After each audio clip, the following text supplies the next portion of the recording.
Hazırun Kent Konseyi bildiğiniz gibi.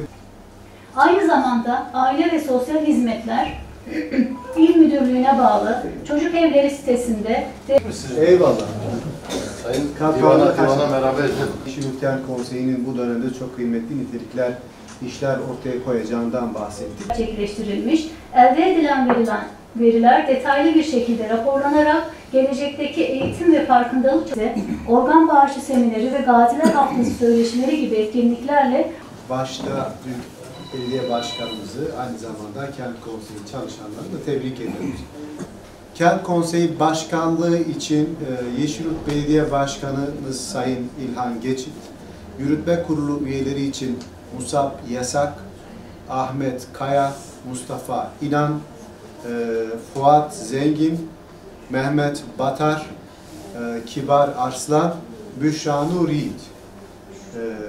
Bu bizim bundan sonraki süreçte Yeşilyurt'umuzu sevk ve idare edecek yönetim kurulu üyelerimizdir. Allah hayırlı mübarek etsin. Hayırlı olsun.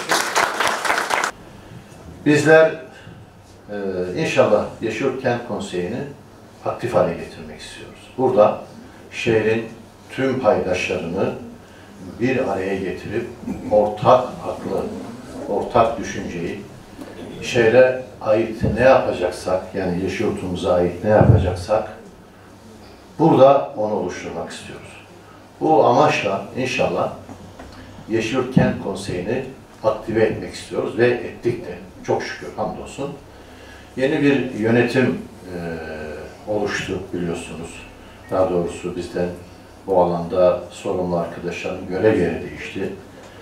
Mehmet Ercan Bey'in bu göreve gelmesiyle Yeşilyurt Kent Konseyi bu dönem gerçekten çok güzel hizmetler çıkardı. Yani ben tabii uzun süreli bir belediye başkanı değilim ama bir yıl öncesiyle ancak mukayese edebiliyorum. Bir altın dönem yaşıyor. Ama bununla yetinmemek gerekiyor. Tabii aynı zamanda Şahin Doğan Bey de başkan yardımcısı olarak artık Yeşilyurt Kent Konseyi'nden sorumlu. Bu iki arkadaşımız ve onların ekibi inşallah çok güzel işler yaparak Büyükşehir'i de bu anlamda onların deneyiminden, birikiminden istifade ederek biz kısacası burayı tekrar aktive etmek istiyoruz. Buraya bir canlılık getirmek istiyoruz.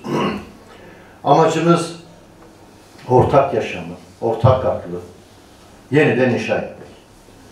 Ben inanıyorum ki biz sadece ortak aklı oluşturmakla kalmayacağız. Buradaki arkadaşlar çünkü bakıyorum birbirine kıymetli. Bunlar gelecek kuşaklara bir kültür, bir kimlik, bir düşünce aktarımı da yapacaklar.